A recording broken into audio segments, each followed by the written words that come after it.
PM. And please rename yourself in the syntax. For example, Kira Bunbon, then DU name. Then upon entering the virtual meeting room, please turn off your camera and put your mic on mute. Then if you have questions, just type in the chat box or pwede rin na directly na mag-ask ng question guys sa ating SMA. Then unnecessary comments are strongly discouraged. Kibitzers will be removed from the session. Then please, kung sino pang wala pa, hindi pa naka-answer sa pre-test, may time pa kayo. Then after sa webinar, please answer the post-test and the level 1 evaluation. Then please take note also nga naka-record ito. This will be recorded via Zoom. So I will introduce our speaker, our SME for today. He is from Davao Light, from planning department. He has almost 4 years of experience in network protection, which includes network protection philosophy planning, which performs protection elements, application, fault calculation, and protection coordination by the aid of network protection tools such as ETAP. And also for substation protection project management, which he oversees the implementation of control wiring, relay testing, and equipment functionality testing. And also for commissioning of substation projects include San Vicente, Tadico, Tugbok 69 kV 4-breaker ring bus, the Don Ramon 138 kV, Buhangin 69 kV 4-breaker ring bus, and additional transformer 2, which is ongoing. And also the Bunawan upgrade, which is upcoming, and also the Lima substation 2, which is also upcoming. And for network protection system evaluation, which performs protection system audit by the aid of tools such as ETAP. He is a proud alumni of University of Mindanao, graduated last March 2013, which is a part-time teacher in this institution for the board exam review and also for the undergraduate subjects, which he helps undergraduate engineering students in achieving their dreams of becoming a world-class Filipino engineers. So without further ado, let's welcome Engineer Richard P. Regidor. Okay, sir. Take it away. Sir Al James, daghang salamat sa introduction, sir. So, ngayong buntag ug hapon sa tanan kay I think ma-record na ni siya. Okay, so today I will be tasked to share to you the basic substation protective relaying for dummies. Okay, so this is quite double, no? Basic for dummies pa talaga. Okay, so I'm your presenter, Richard Raydor. Okay, so based sa gisend sa inyo na outline of topics, so here it is. So introduction, the relay input sources, so which includes CTPT and the other relay inputs. Overview of relay elemental functionalities, the basic relay logic, so which includes the logical operators, and then the basic substation protective relaying applications. So that includes, so actually marami masyadong applications, pero we'll just include 3. First is the in-relay functional integration, so that includes TCM and the lockout. Second is simultaneous fault protection. Third is feeder synchronism check for distributed generation. Okay, so why am I sharing this to you? For the last 3, this one. So it's because maybe it is something that is new to your system, and then we can have a partnership for CNAG. Okay, so that's just an advertisement. Okay, so next. Okay, so para saan to? Kills 99.9% of germs. So mapansin natin kung balikan natin yung poster, basic substation protective relaying. So when you say protective relaying, that is a very big topic. Okay? And I'll try my best to share to you anong natutunan ko within the past 3+ years. Okay? So para ma-relate natin, so by the way, I will be using a lot of analogies here. So I'll assume na since Dummies to, so from ground zero. Okay? So kung may mga masters, mas maganda para tulungan niyo ako. Okay? But I'll try my best to translate those technical terms to those na pang dummy. Okay? So sa 99.9%, ang tanong ngayon, saan si 0.1? Okay? So si 0.1%, actually ito yung topic natin ngayon. So lahat ng nasa outline natin ngayon, that is only the 0.1%. Okay? So kung may specific kayo na tanong, let's say for example, I will not be covering testing since it's another animal actually.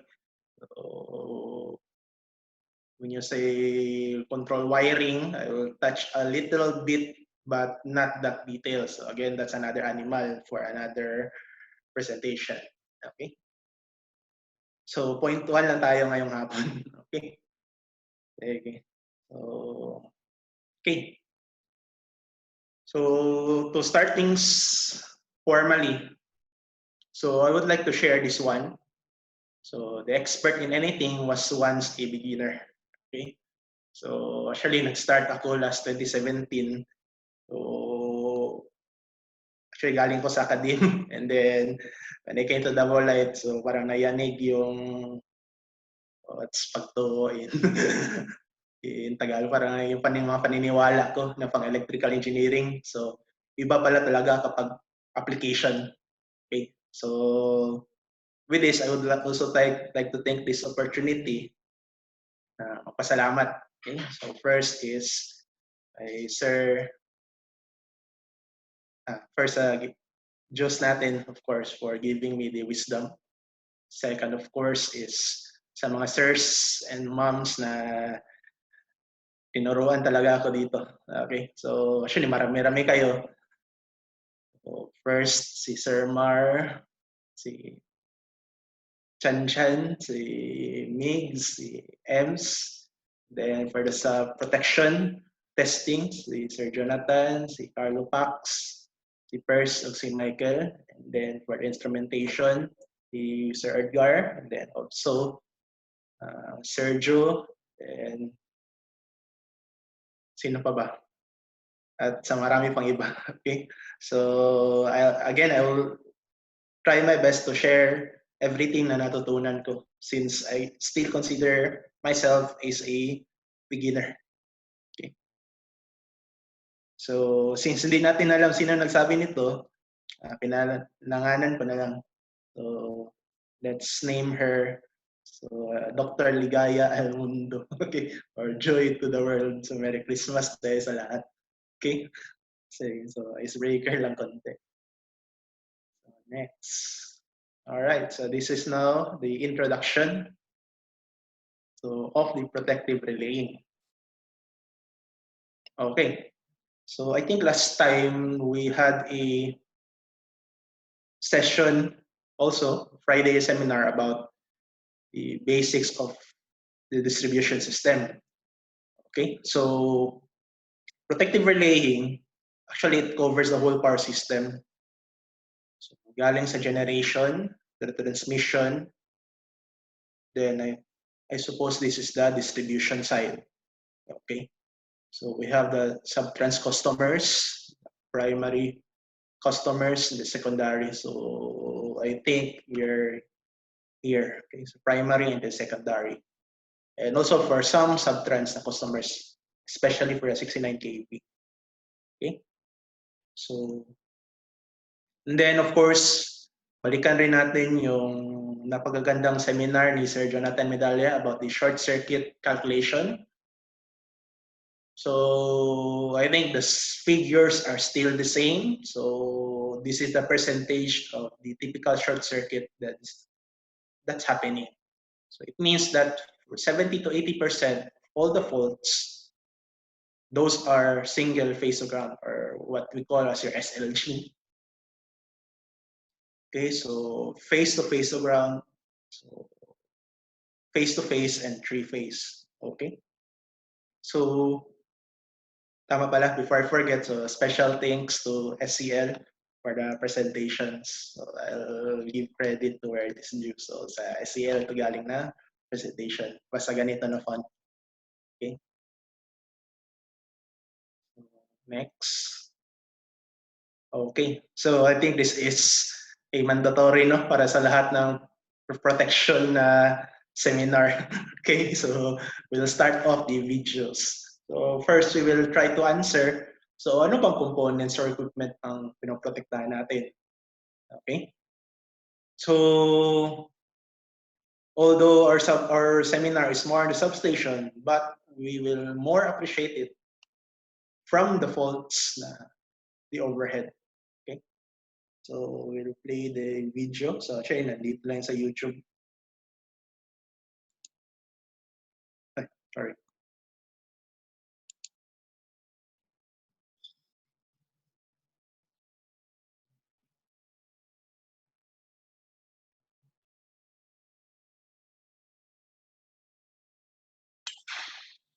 Ayun. So ayun yung hinihintay natin mga kaibigan. Ang putok. Okay. So anong nangyari? So basically, this is common talaga, mga birds na lumilipad and then possibly may hawak kamay bang term?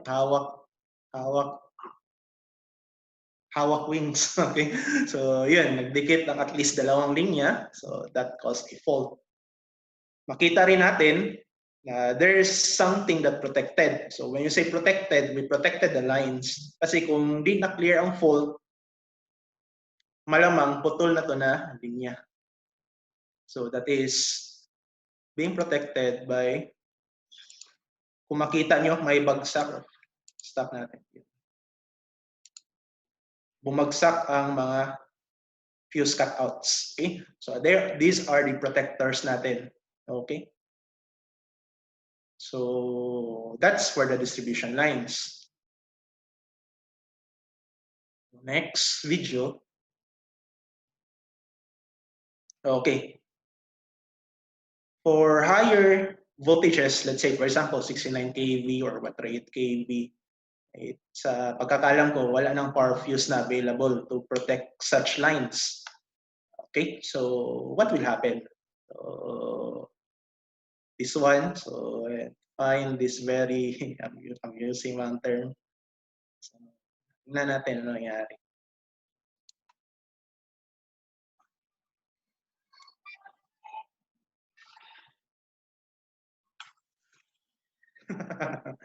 Sorry. Okay, so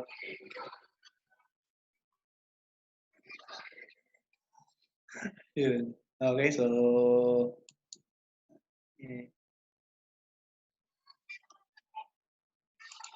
okay. So ano nangyari? So same pa rin, although malaki na talaga ang clearance ng 69 kV lines, malaki rin yung balloon. Okay? Or marami sila. So it will still touch at least two lines, thus causing the fault. Okay? Or the line-to-line fault. Okay? So mag-wonder tayo. So kung walang fuser na that will protect those 69 kV lines, so what cleared the fault? Diba? So kasi again, kung hindi na putol yung hindi na cut off ang fault, malamang ang ma-cut off is ang line natin. Okay? So we need those network protectors. Okay? So syempre, galing tayo sa network protection and reliability section. So we need to know sino yung mga protectors. Okay? So here they are. Okay?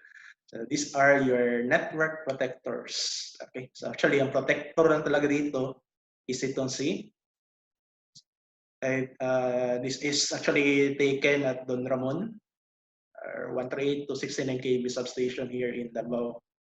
So this is actually the protector. Okay? Malaki siya, no?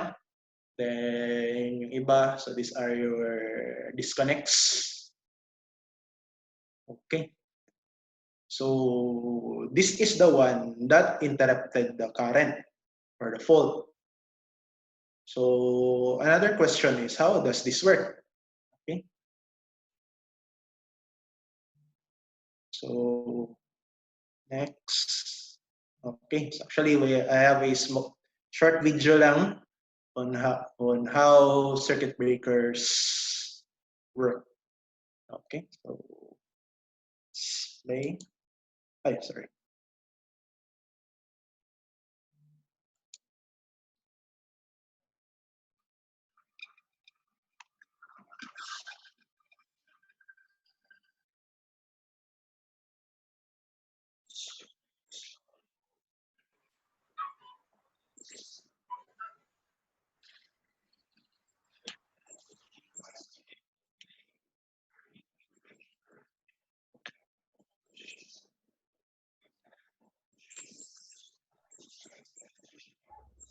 Walang sound, sir.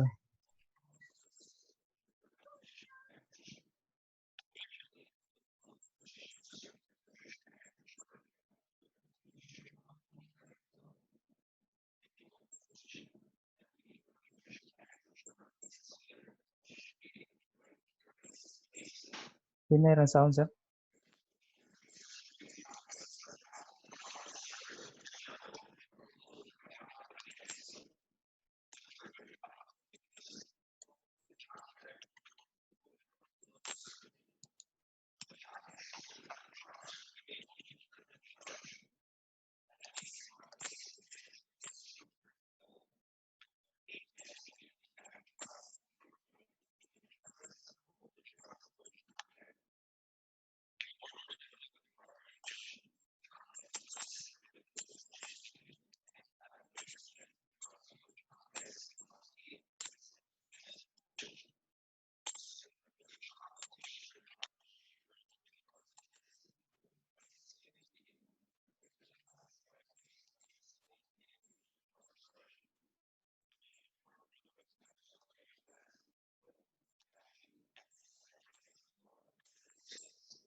Okay, so stop lang natin doon.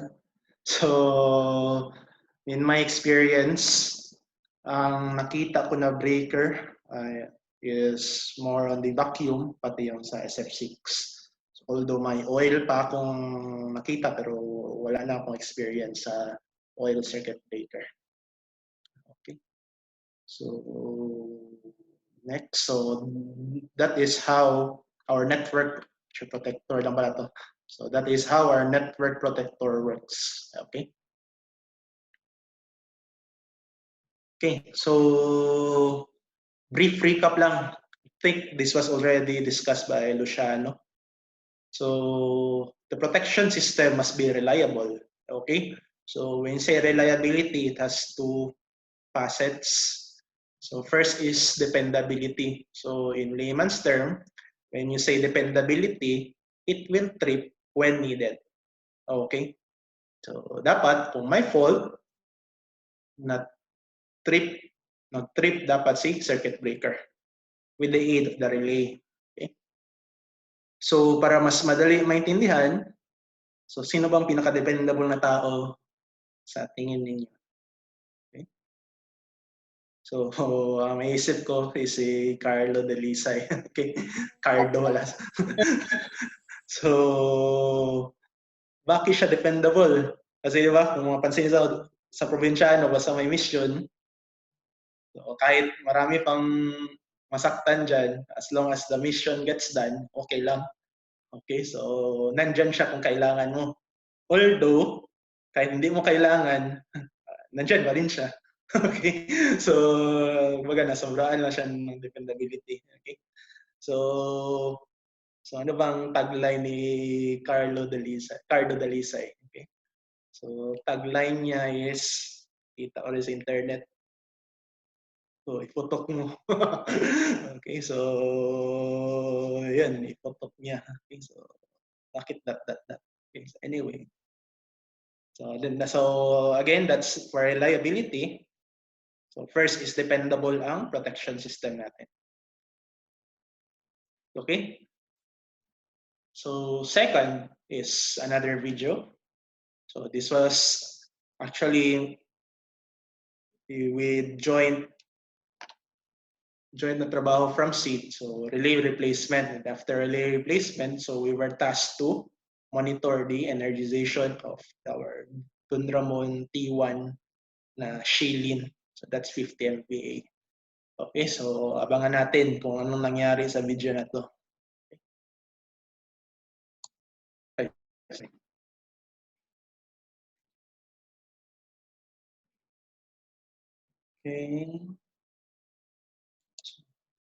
Okay. Ayan. Yes, pumasok.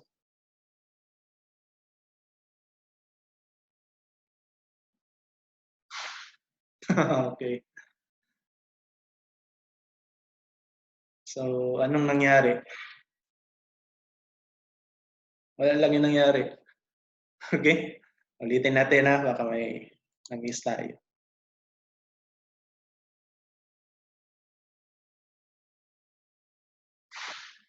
Okay, so sabay rin yung yanig ng kamay ng cameraman, which is ako. Okay, so nagulat rin ako sa pag-close ng breaker. So, anong nangyari? Oh, wala lang. So, walang nangyari. Okay? So, that's just the energization of the transformer. So, dyan papasok ang another na phase ng reliability. So, when you say reliability, it has something to do with security. So, kanina si Carlo Dalisay is dependable. So, dapat ang protection system natin is secure. Meaning, it must not trip when not needed. So, unless there is a legitimate fault, so then dapat hindi mag-trip ang circuit breaker natin. Especially during, yun is actually heat up pa lang yun. So, expected wala kayong karagang load. Okay? So, recap. So, when you say reliable, it must be dependable. Second is it must be secure. Okay? So, sino bang nasa isip ninyo kung secure? Okay? So, secure, ito lang maisip ko. Okay? So, security guard. Okay? So, no ID, no entry. So, yan. Kung wala kang ID, dapat hindi ka papasok. Ganun lang kasimple. Okay? Next. Okay. So, papasok na tayo dito. So, how does a relay work? Okay. So again, as what I've said, this would be more on analogies. So ang relay natin will have these processes. So first is, so let's say gagawa tayo ng mango something, okay? So in any process, may input tayo, okay? For the ingredients, mango pulp, sugar, pati milk. Then after you're gathering the inputs, then we have the process. So process natin is i-blend natin sa mixer grinder. Okay? Lastly, output natin is mango shake. Of course, mango pulp good. Okay, so yun lang. So what I'm driving at is dapat my input, the process, and the output. Okay. So yun lang, input, process, and the output. Okay, so yung kanina, yung nag-trip yung circuit breaker.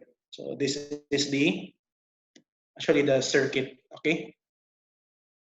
So input is coming from your CT, okay? Let's say if there's a fault here downstream, so masisense ng CT. Okay, so magpadala ng signal sa CT, punta kay relay. And relay will decide if it merits a trip or not. Or actually, depende kung i-close niya ito na contacts or hindi. So kung decide siya na, dapat trip. So i-close niya ito na contact, tripping contact, galing sa relay. Then it will complete the circuit, the trip circuit, which will energize the trip coil. So yun, si circuit breaker ang mag-trip. Okay?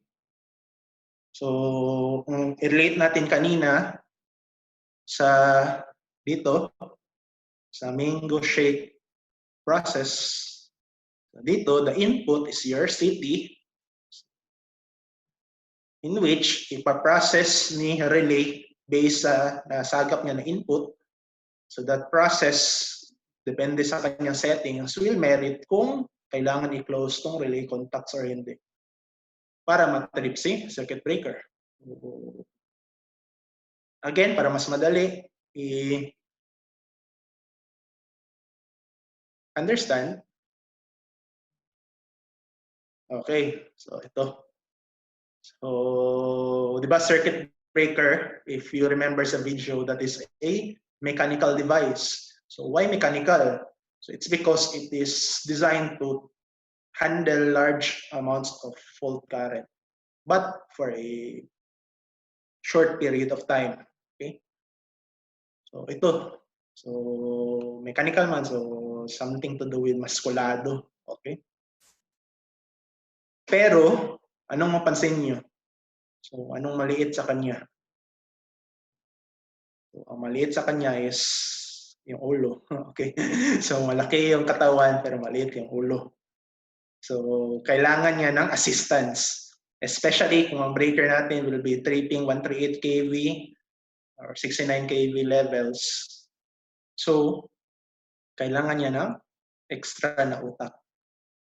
Okay, so ito na si utak natin, si relay. Okay? So that is actually complementary.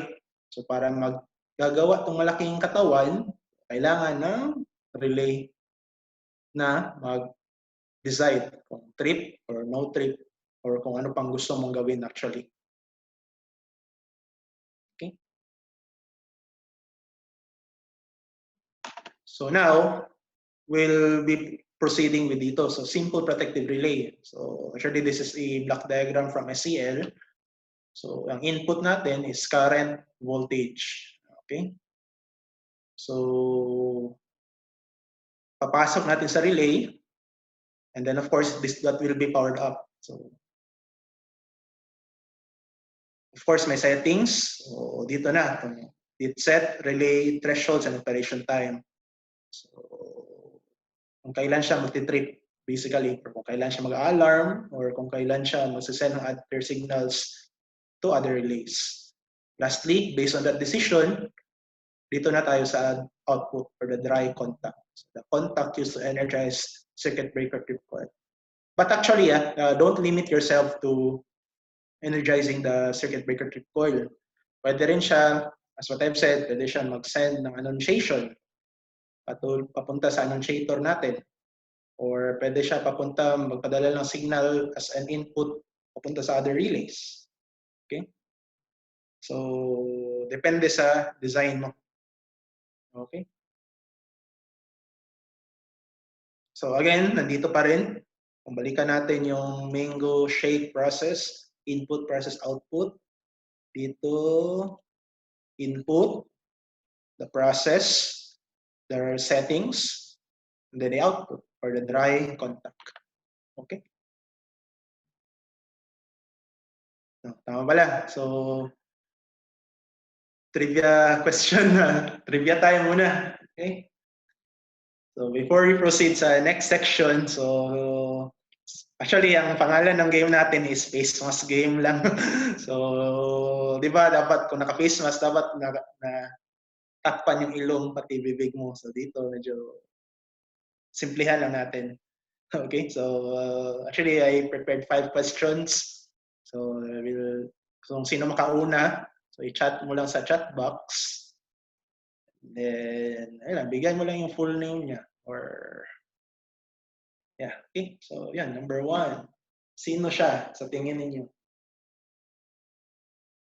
Okay, sino kayong nauna? Hala ka.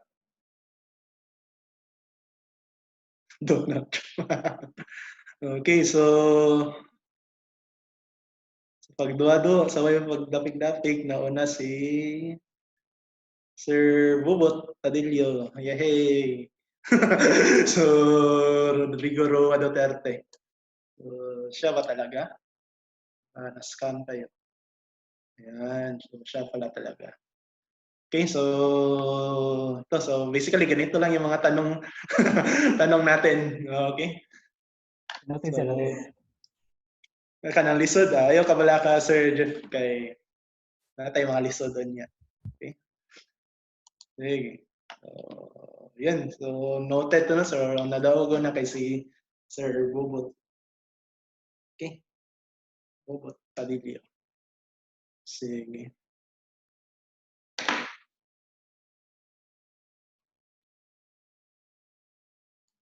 Next. Okay. Para ito yun pala yung icebreaker natin. So, second is the input sources. Okay?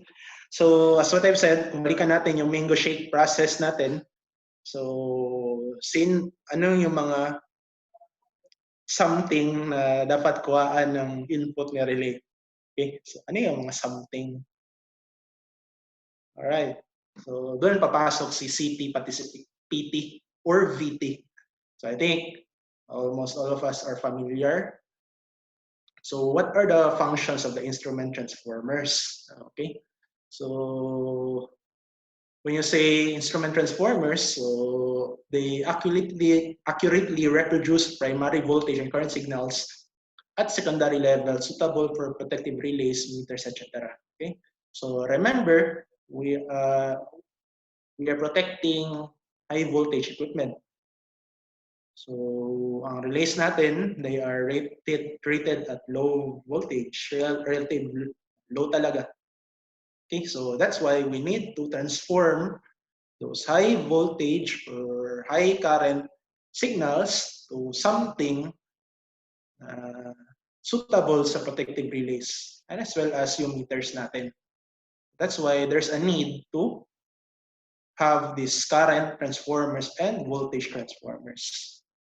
So second is high voltage transients occurring in the primary system. So we also need this secondary circuit isolation. Okay. Okay, so current transformers. So current transformer is a device which transforms the current in the power system from large primary values to safe secondary values. Okay. So from the name itself, current transformer, ito transform yung current, okay, from high current to low current na, let's say, for example, for some relays, it accepts up to 5 amps. Okay? Pero di pa natin take account yung pag-fault condition. Okay? So this is the usual sa metering. Okay? So sa industry, if I remember it right, sa industrial, ito yung mga metering classes natin. But how about sa high voltage? So we have this term as your BCT or bushing CT. So ang bushing CT natin is makikita sa bushing. Bushing ng breaker natin. So yung dalawang singsing. Okay? So nandyan ang mga BCT natin.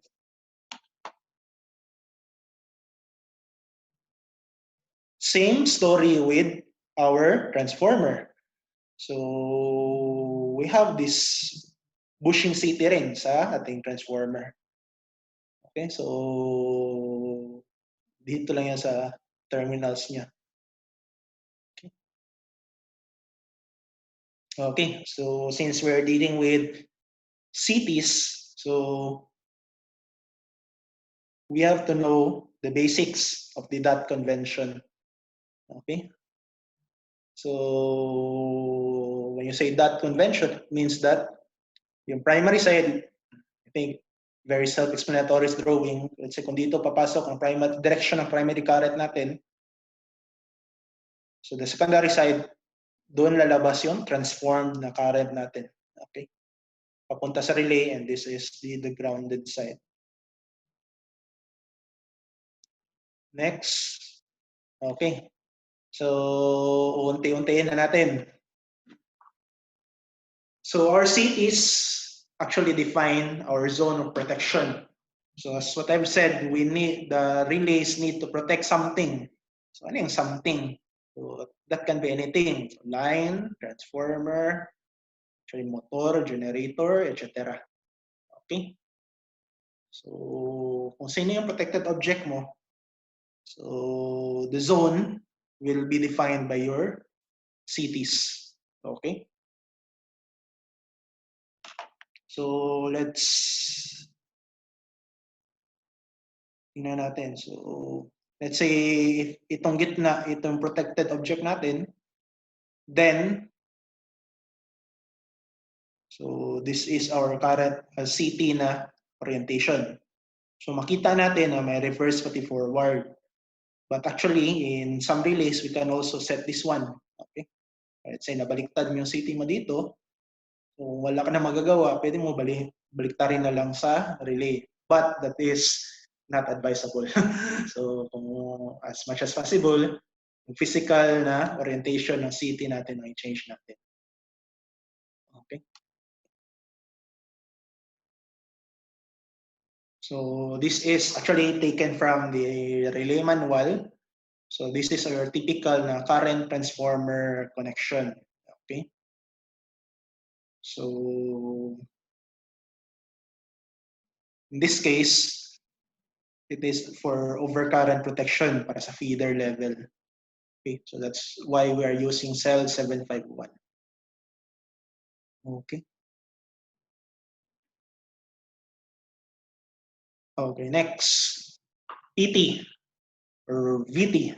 So, same story with current transformer, but this time it transforms the voltage to safe na values para mapasok natin sa relay natin, pati sa metering. Okay, so I think this one familiar tayo, mga brown ones. So, sure ba kung ano iba dito? Okay, wala na. Okay, so this is actually the typical voltage transformer connection. So take note in this drawing, fused to siya, pero in reality, circuit breaker to siya na 3-phase. Okay, napapasok sa 751 natin. Okay. So usually they are connected in Y ang ating VT. Next. So tapos na tayo sa mga basics, CT pati VT. Or this is actually for medyo malalim, hindi siya malalim. So, not so malalim. Okay? So, for the substation guys, or kung mapadaan kayo sa substation, may makita kayong ganito. So, trip circuit supervision. Okay, so these are the external relays. Okay, so ano ba sila? So basically, they monitor the trip circuit of the breaker.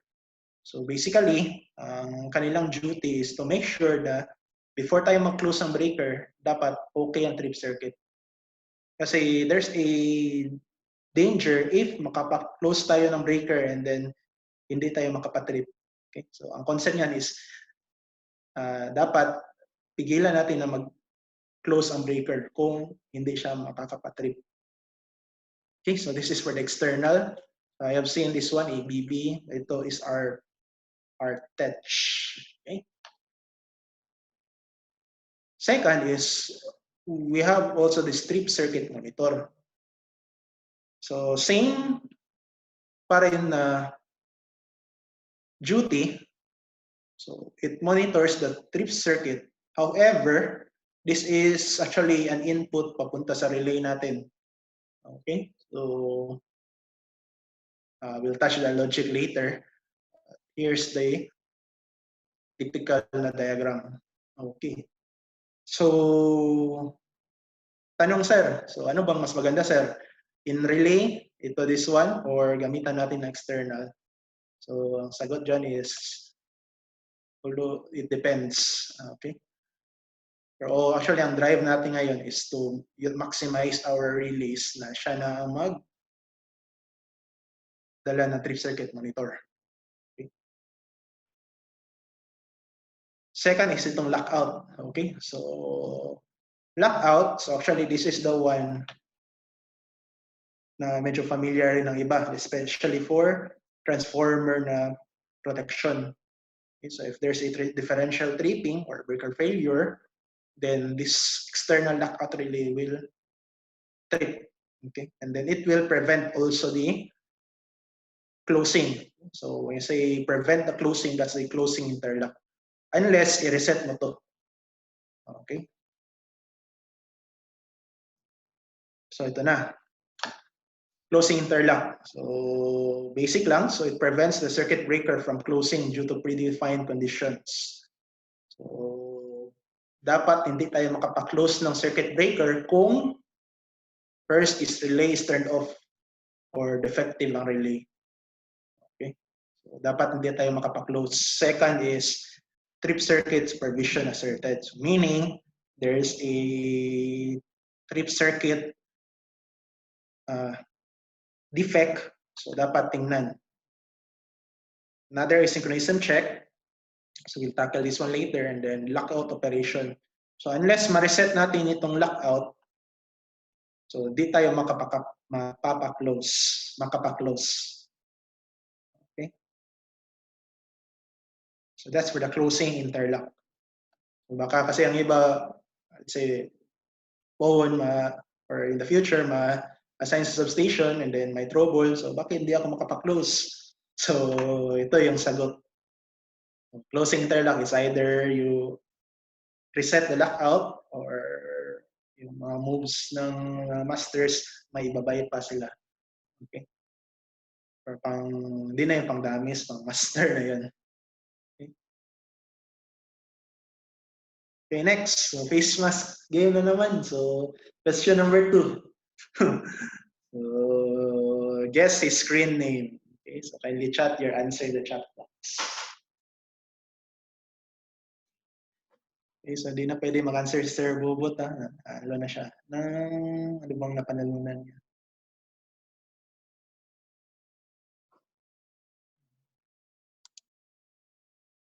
Ayos.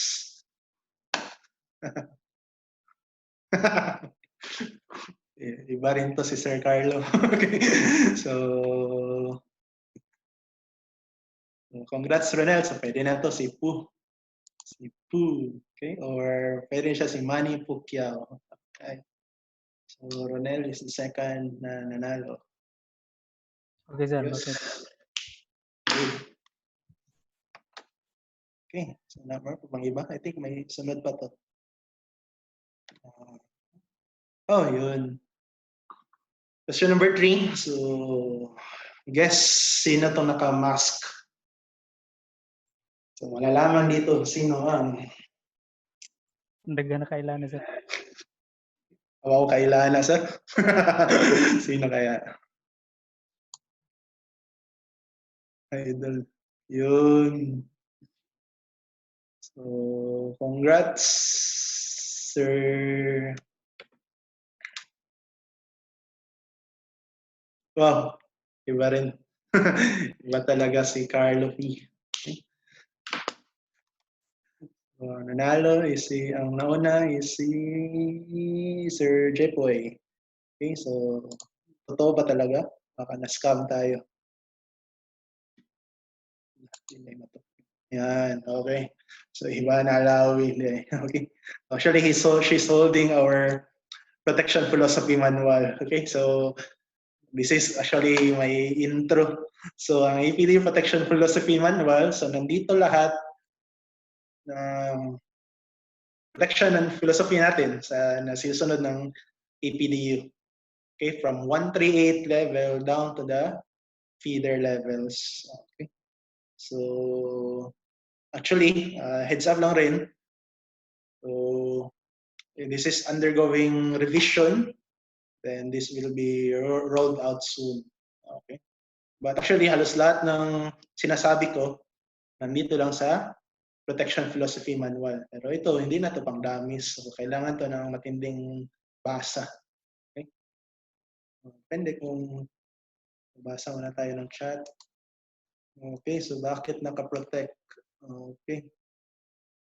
So, of course, so, kailangan natin emphasize sa Protection Philosophy Manual. Okay. Right. So next part is overview of commonly used relay elements. Okay. So for those that specify relays, or baka kayo, punta kayo sa substation. So marami mga numbers, no? So para saan to sila? Okay. So isa-isayin natin. So balikan natin nung unang panahon.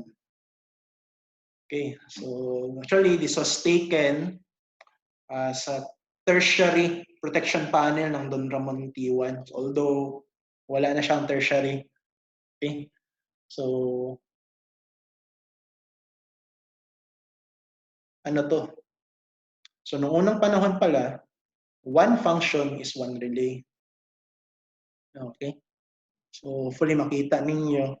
So iba yung function ng 51, iba yung relay pang 51, iba yung relay pang 59, iba yung relay pang 5927, iba yung relay pang 64N.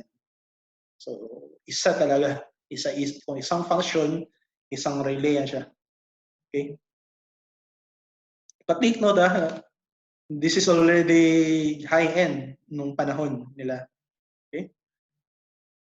Second is, napansin ko rin na for every relay, ang tripping niya is also individual na lockouts.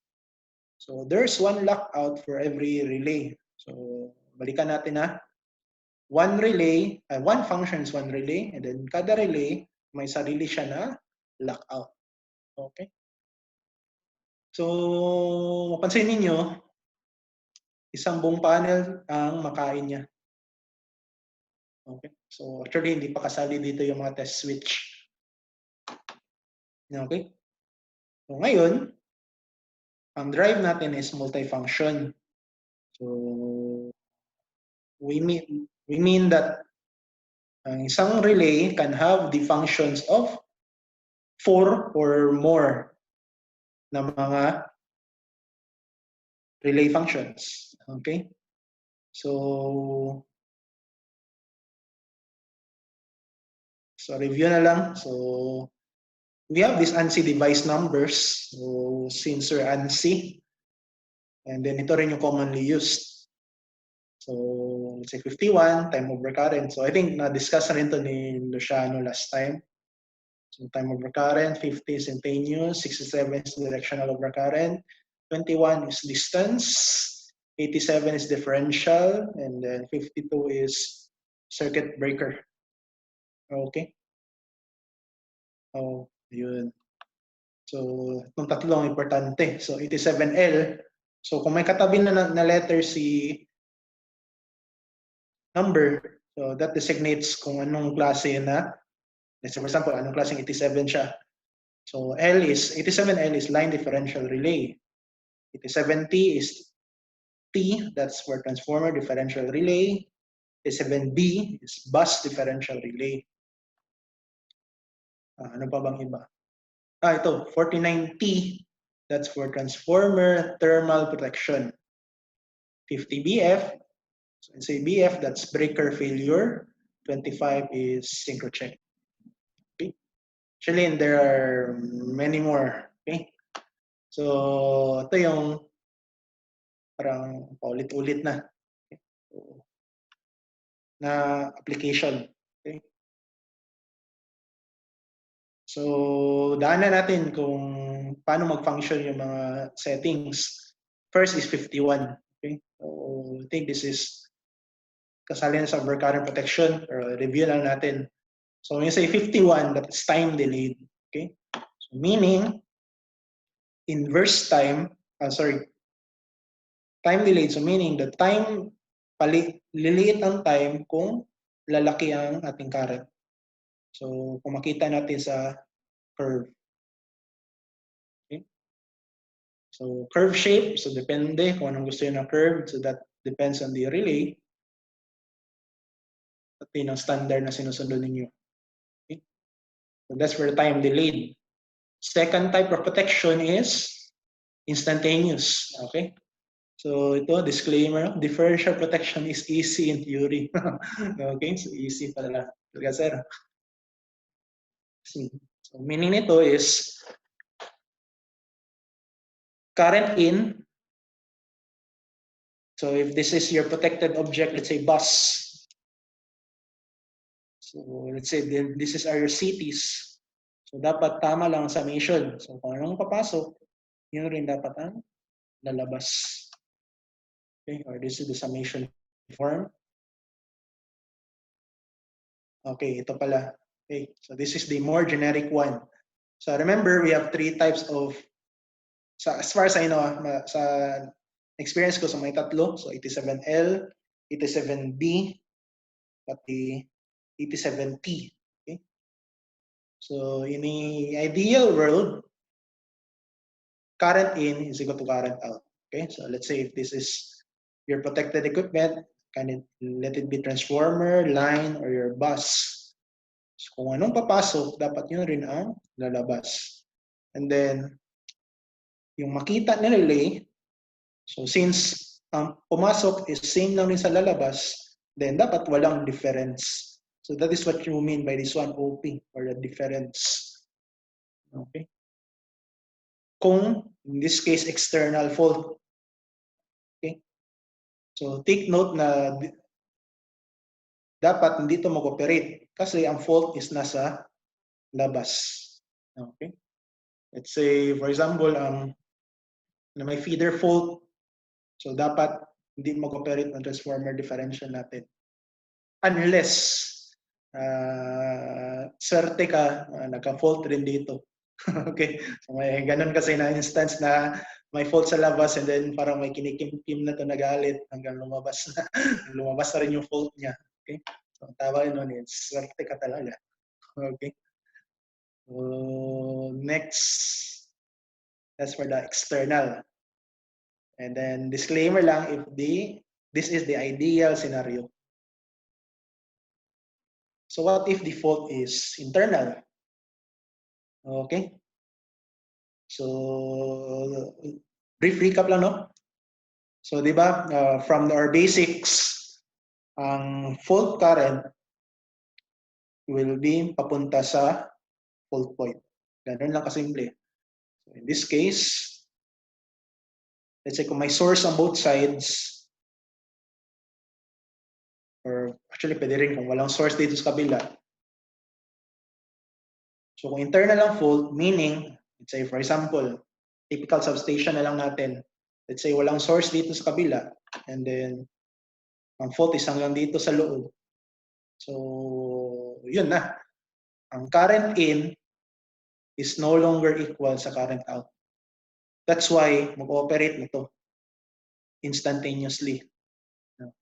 So which is tama.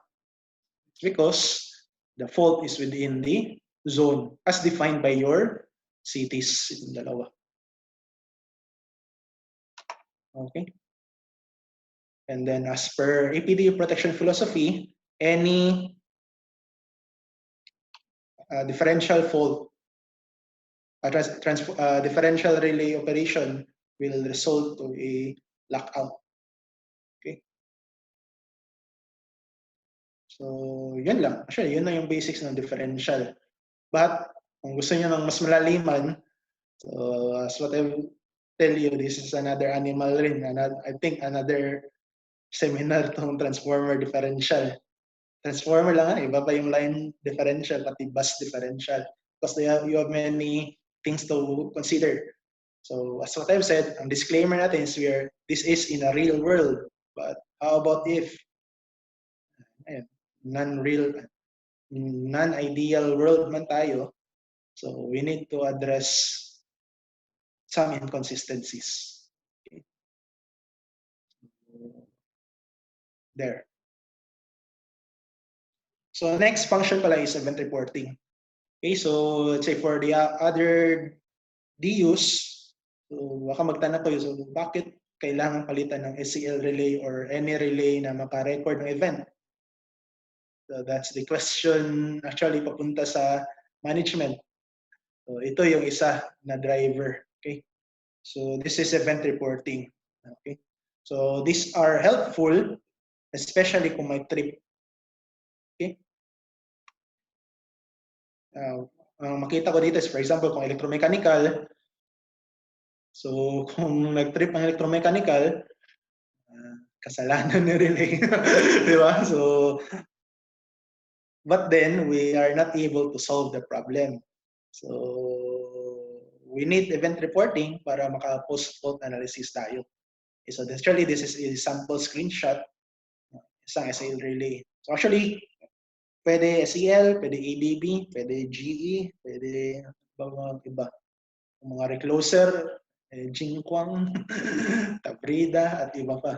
Okay? So as long as they are able to record the events. Okay? So actually, this is just an overview. So understand how to analyze an event. Let's say my tripping. Okay?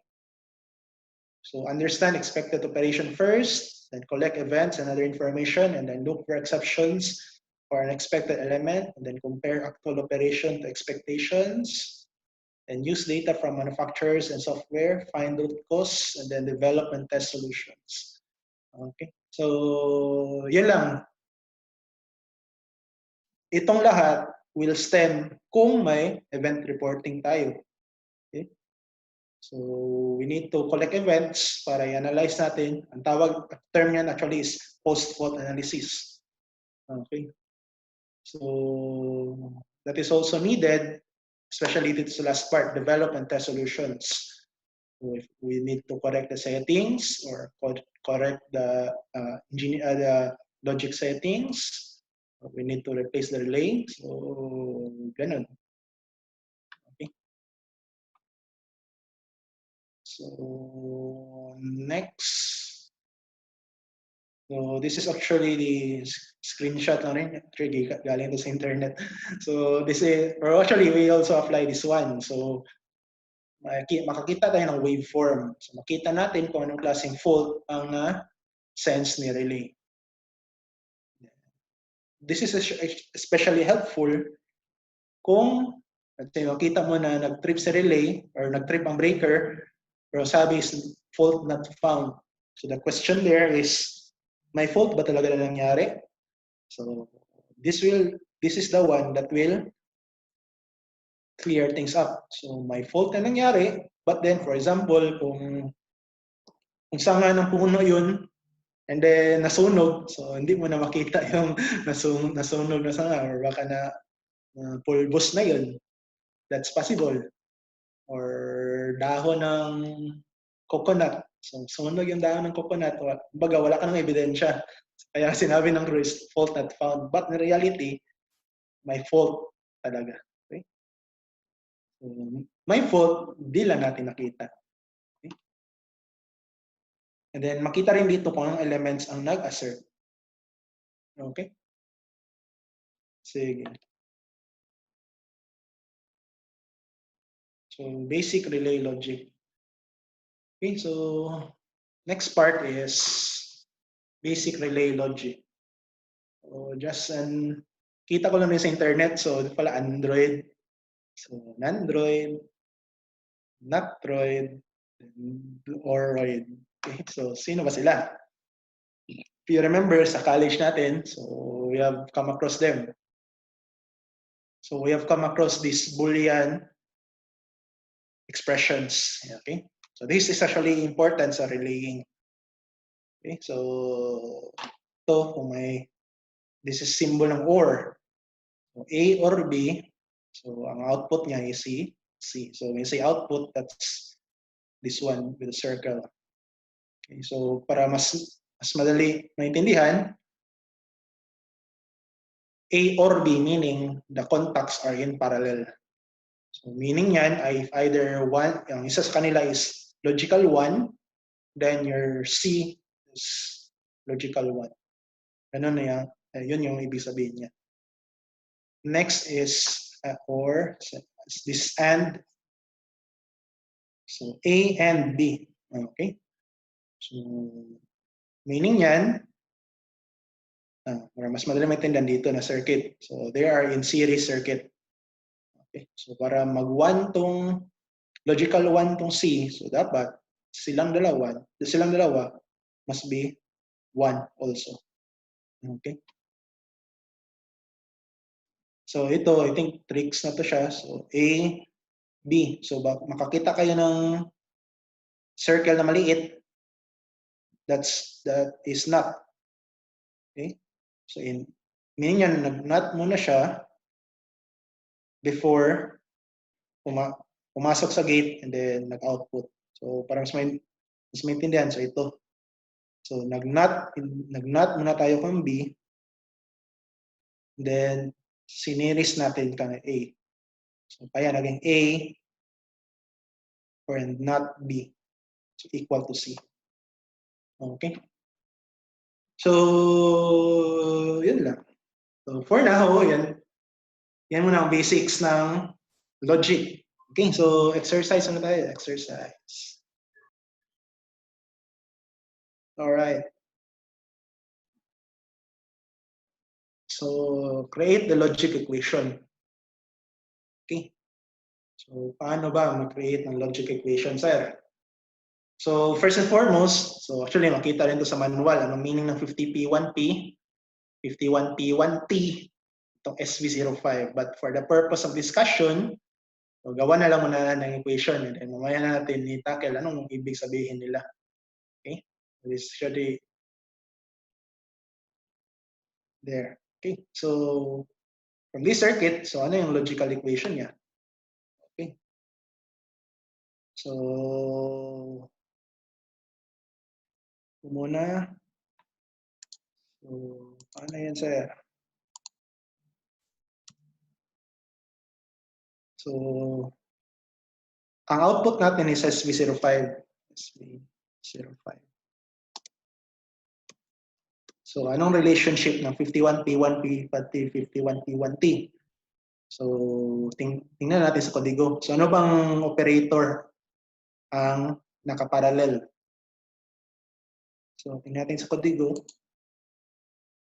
So A or B. Okay? So or pala sila. So yun lang.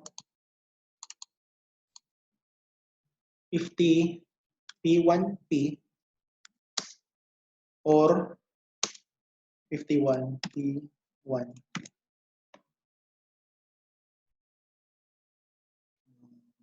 That's something. Sorry. Yan na yung answer. So ang output natin is SV05. So that is equal to, kung I-OR lang natin na 50 P1P, pati itong 51 P1P. Okay? So, ganun lang. For now. Okay? So, relax lang. Next. Second example. So, before tayo mag-trivia question. Okay. So, paano to, sir? So, anong logic equation ito? Okay. Sige. Tulungan natin kayo. So, yung style ko is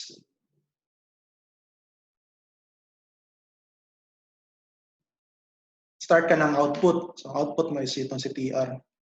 So, TR. Okay. So, ano mang pinakamadali dito? First and foremost, itong apat. So, ano bang gate yung nakaparallel? Tingnan natin sa kodigo. Or. Okay. Or pala sa parallel. So, yun lang. Parallel mo ang apat. So, 50 P2P or 50 G2P or 51 P1P or 51 G1P. Okay. So, bakit may parenthesis? Kasi silang apat lang yung naka-parallel. Okay? After itong apat, so nandito naman si not 50 P1P. Okay? So, not 50 P1P. So, ano to sila? So, anong relationship ng apat na to pati ito? Okay? So, parang series parallel, di ba? So, parallel mo to. So, itong dalawa naka-series. So, kung naka-series, tingnan natin sa kodigo. So, anong naka-series? Kodigo. Pwede din mag-kodigo, sir. Pwede. Okay? Patay ka, hindi tayo mag-kodigo dito. So, ito. So, naka-series ang A and B. So, dapat naka-N. So, yun na. So, dapat naka-N.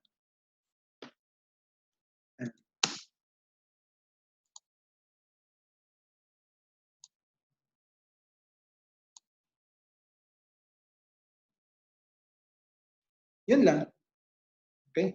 So, the output, TR, is equal to, in-OR natin itong apat, then, yung parallel connection nito, sineries na natin. So galing sa kodigo, ang apat, ang equivalent ng series is si N and not 50P1. So, kung stick to pa kayo, gusto nyo hindi kayo malito, pwede natin lagyan ng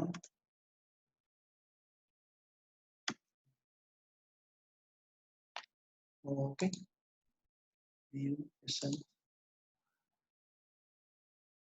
Alright. Yan lang. Okay. So,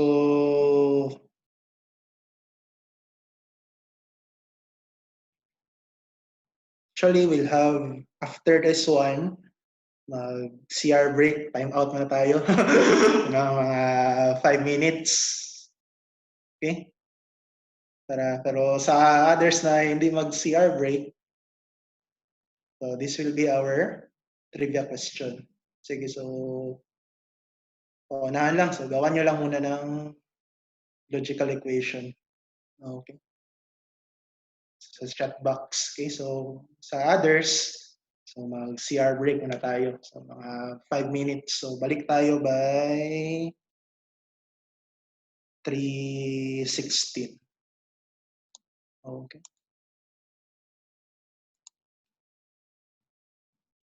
Sige. So,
All right.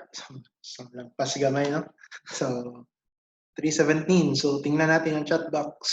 Sino may mga answers? Chat box. Yun. Wala ka. Ah, okay, tingnan natin. So, ang nakauna ng answer is si Sir Paul Custodio. Right? Okay, tingnan natin. So, ganun pa rin, same ang style.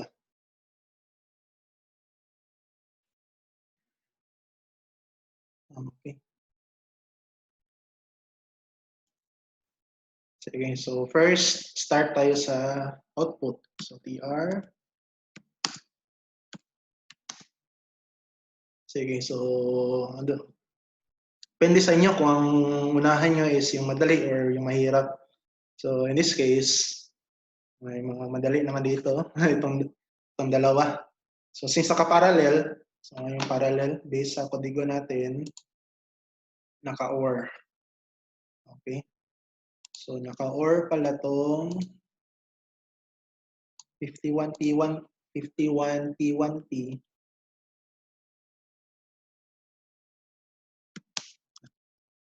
T1T, or 51N1T. Or, take note, naka-or siya sa itong mahirap na to. Mahirap pa talaga. Pasok natin sa parenthesis. I think mas madali kung itong mahirap na lang. Okay, so ito nakaparallel. Baliktarin lang natin. So ito nakaparallel. So SHO or SH1.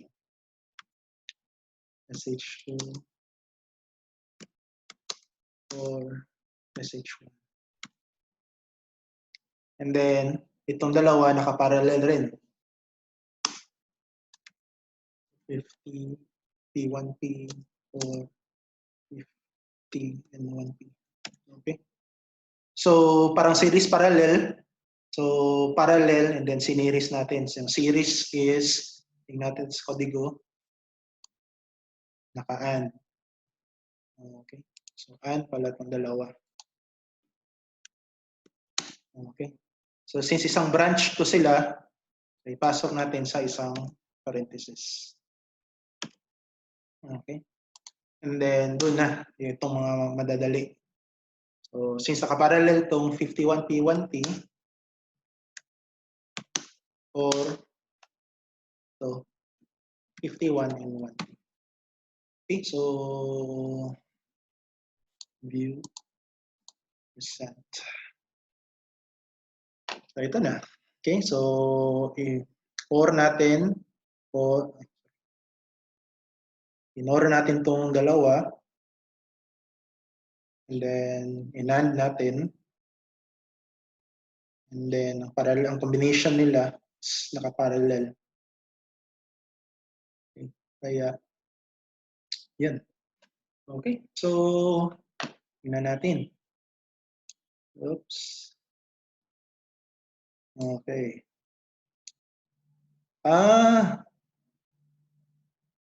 Okay. Tingnan natin.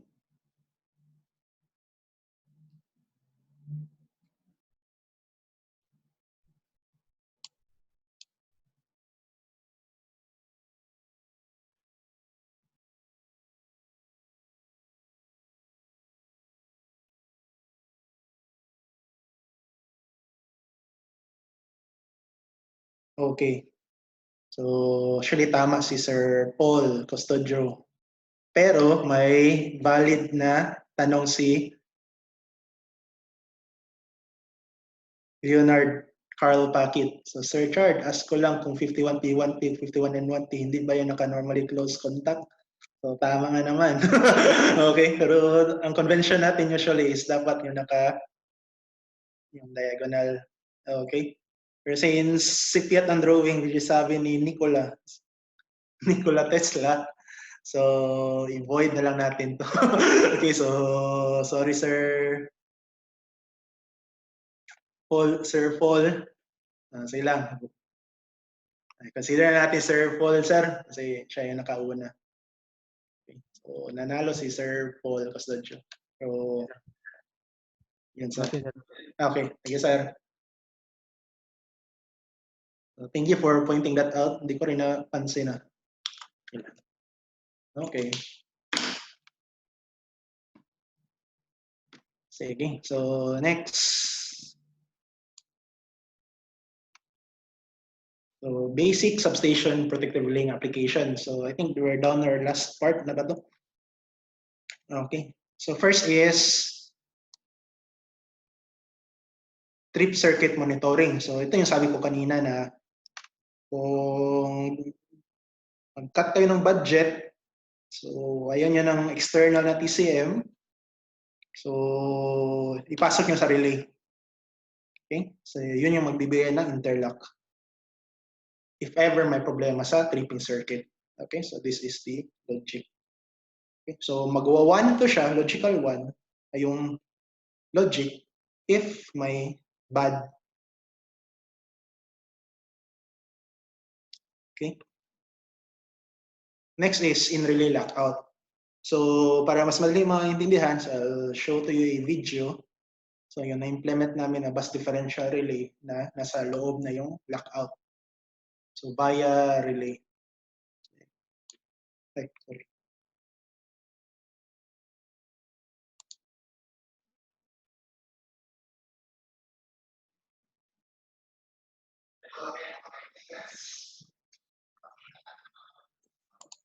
Disclaimer pala, nakabisaya to. So, tingnan nyo na lang yung video. Okay. Somehow,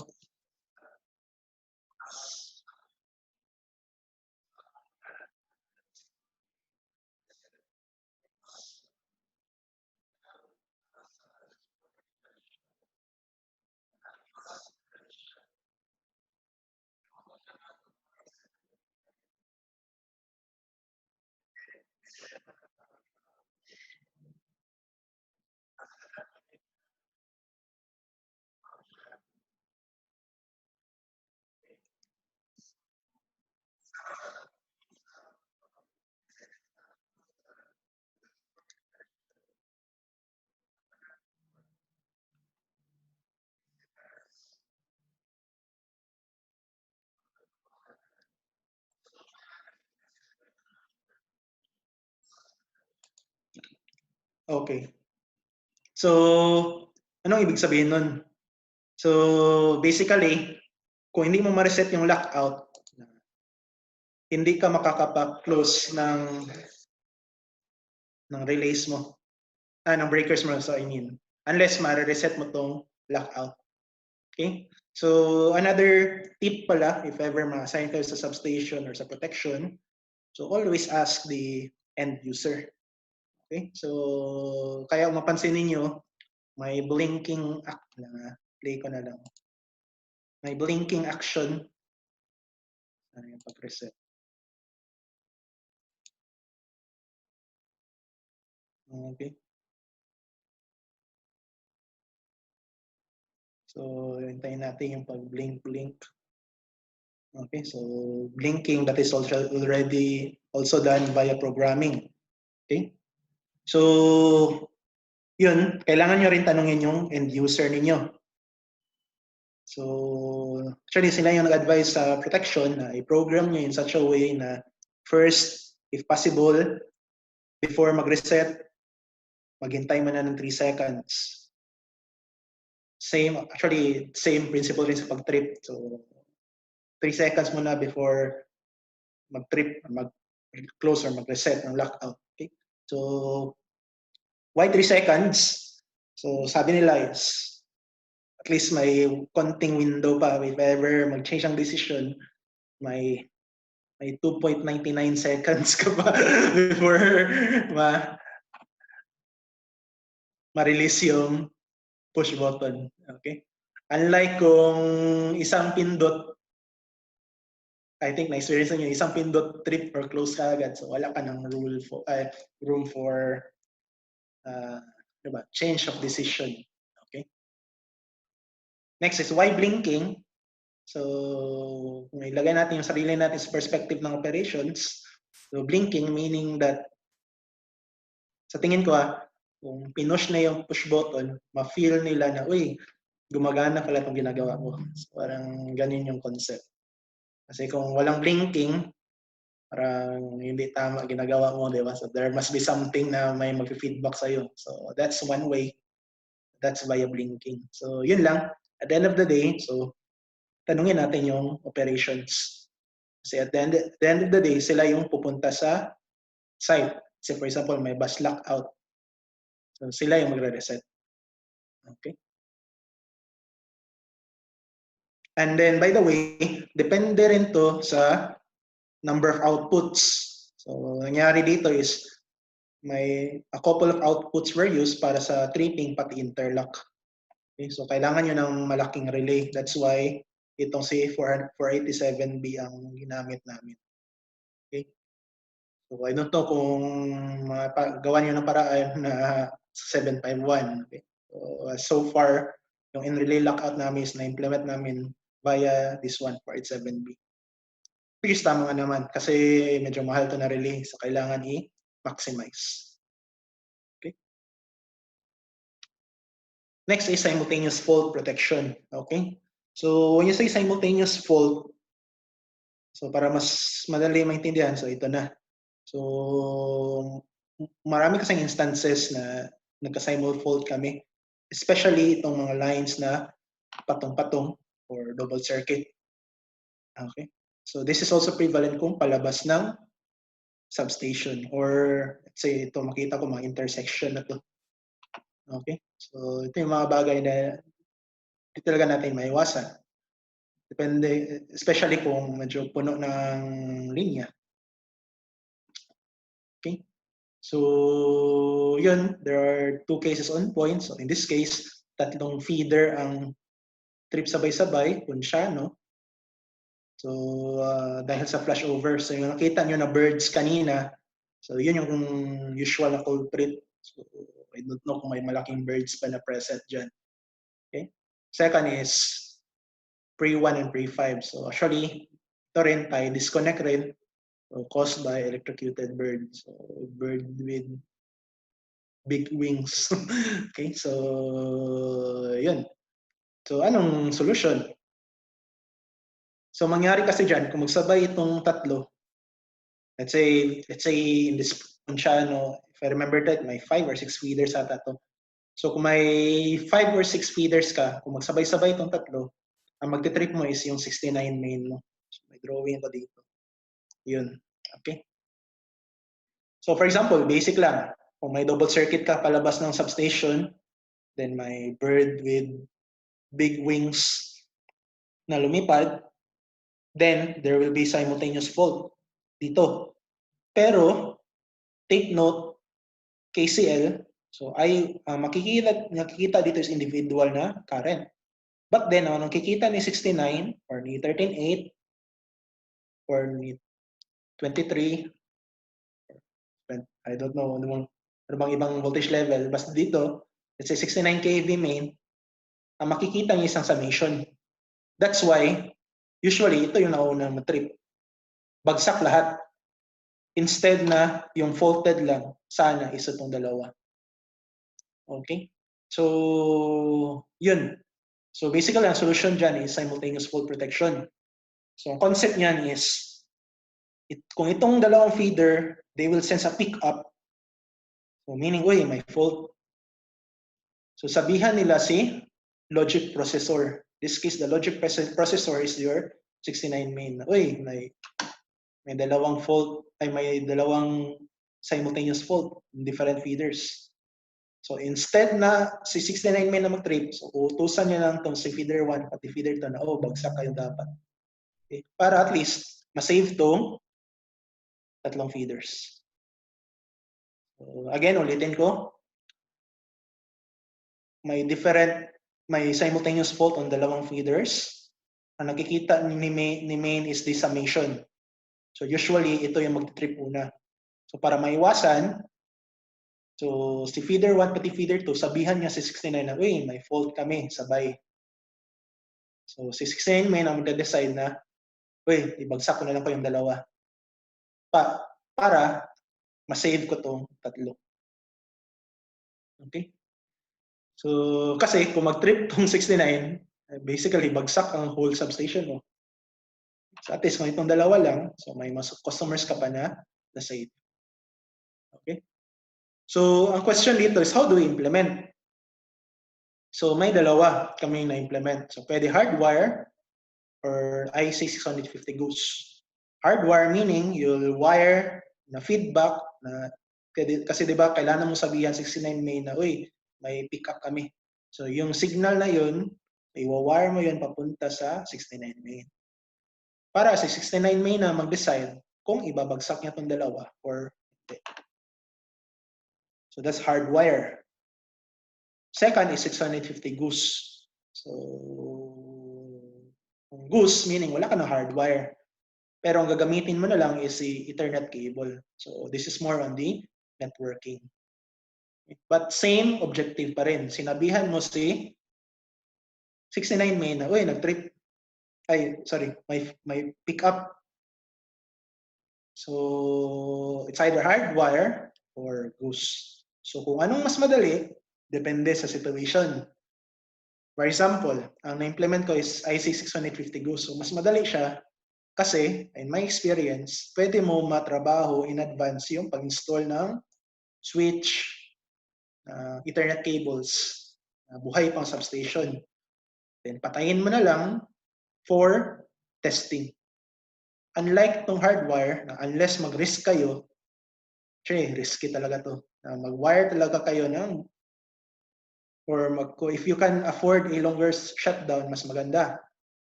So mag-wire kayo ng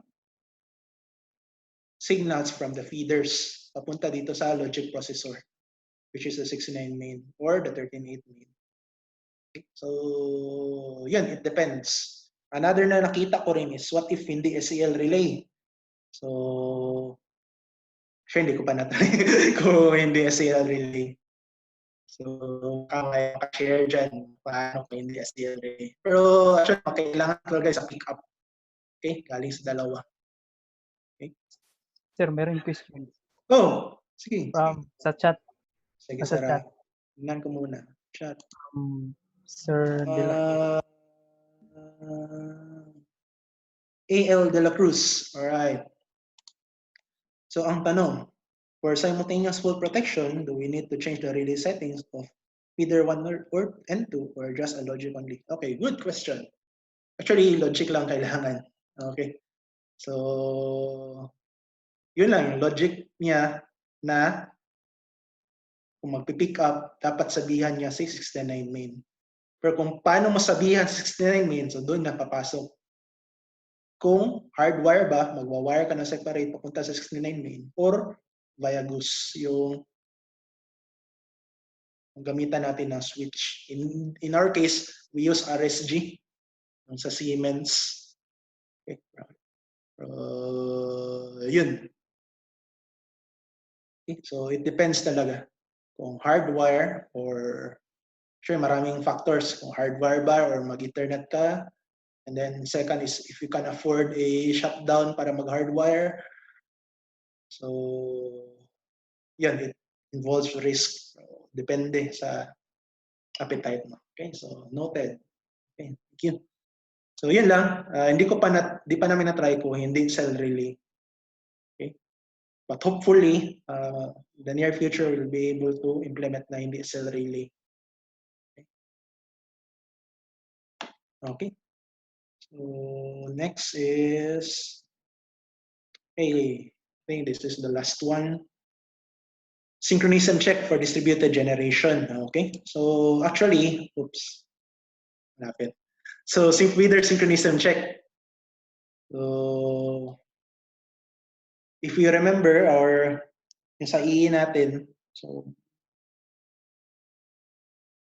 kailangan ay in this times kasi kung mapansin nyo, dumarami na ang mga solar PV. Okay? So in the olden times, yung unang panahon, wala pang generation na at residential level. So kung mag-close tayo ng feeder, sure tayo na walang voltage yung papunta sa customers natin. However, with the proliferation ng distributed generation, yung PV, or kung let's say may hydro ka na maliit sa bahay mo, or whatever na maliit, ang tawag dyan is microgrids, yung mga maliliit na generation, baka mag-backfeed sila sa feeder natin. Okay, and that will cause power quality problems. That's why we started to implement itong feeder synchronism check. So we will make sure that when we close a feeder, so dapat within limits ang voltage. Or dapat minimal, if not none dapat. Okay? So ito yung parameters, diba? So parameters is same voltage level, meaning walang difference. The term dito is bus pati line. Okay, next is same frequency. And then same phase sequence. Okay? So far, hindi pa ramdam actually dito sa Pilipinas, but surely the near future dadami ang micro generators na baka mag-backfeed sa feeder natin. Okay? So that's why we have this one. Okay, so close lang natin kung within the limits of voltage, frequency, and phase rotation. Okay. Okay, so last question. So kailangan ng challenge. So guess your screen name. Sino yan?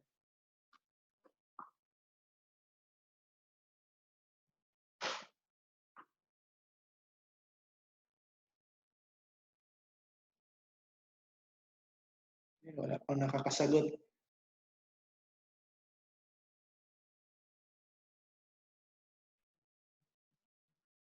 Any guess? Wild guess? Uy, yan. Yasi? Lex Lord. Patay na.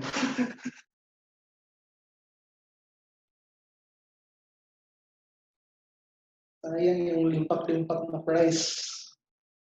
Ayun! Alright. So, kita natin sino ang updated sa news. Okay. So, tama si Farley Alcoba. Yay! So, tingnan natin kung tama. Sabi no? Hindi ko mapansin ba? Kasi parang nakapikit. Tama ba? Si Farley ang itinadhana. Okay. Yun. So, Kim Domingo pala talaga. Okay, so of course, we have this PPDA protection philosophy manual. So again, lahat ng dinescuss ko and then in-depth na sharing, in-depth na discussion nandun sa protection philosophy manual. Okay, so okay, naka-protect. Yes. So kailangan natin emphasize ang APDO protection philosophy manual. Okay, so meron pa ba? Okay, so I think last. Okay, so sabi ni Dr. Song Goju, friend ko daw siya sa PE, ACPE, ASEAN Engineer, ME, Masteral, tapos ng Masteral, and Project Management Professional. So experience is the best teacher. Okay, so actually natutunan ko ito bago lang. So ang circuit breaker, so usually wala sa office. So we need to have experience. So, kailangan natin lumabas. Okay? So nasa labas ang experience. Okay? And also, it is also noteworthy rin na kailangan rin natin makipag-talk sa mga mentors natin. So as what I've said last time, so may mga magagaling na talaga. Sir Mars, Sir Jonathan, Sir Edgar. So, pati rin sa other trades like SCADA. So,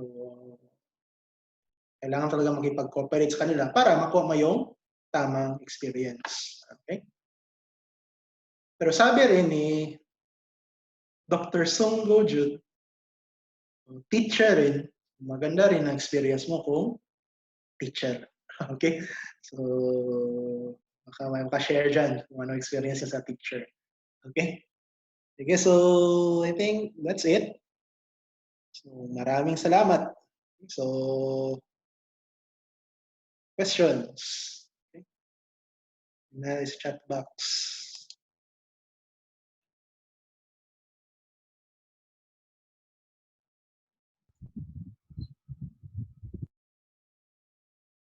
Okay, so may tanong ba, mga kaibigan?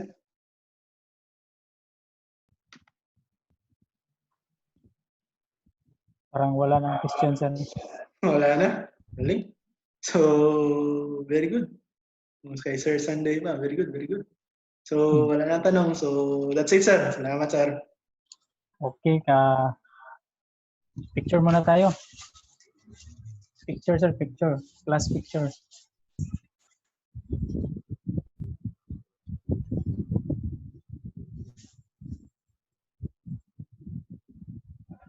Pwede i-unshare sir ang imong screen.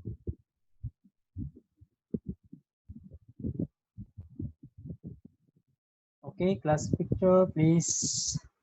Yung mga camera, kaya ko din.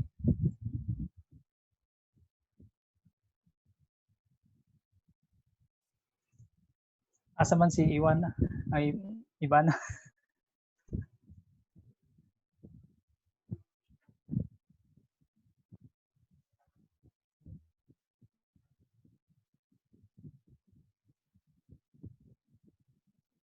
Picture.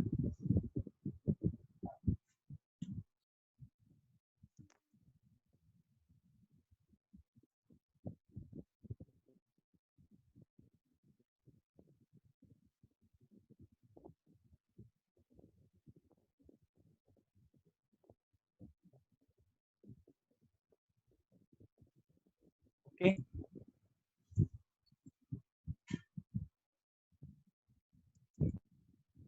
Meron pang mga questions.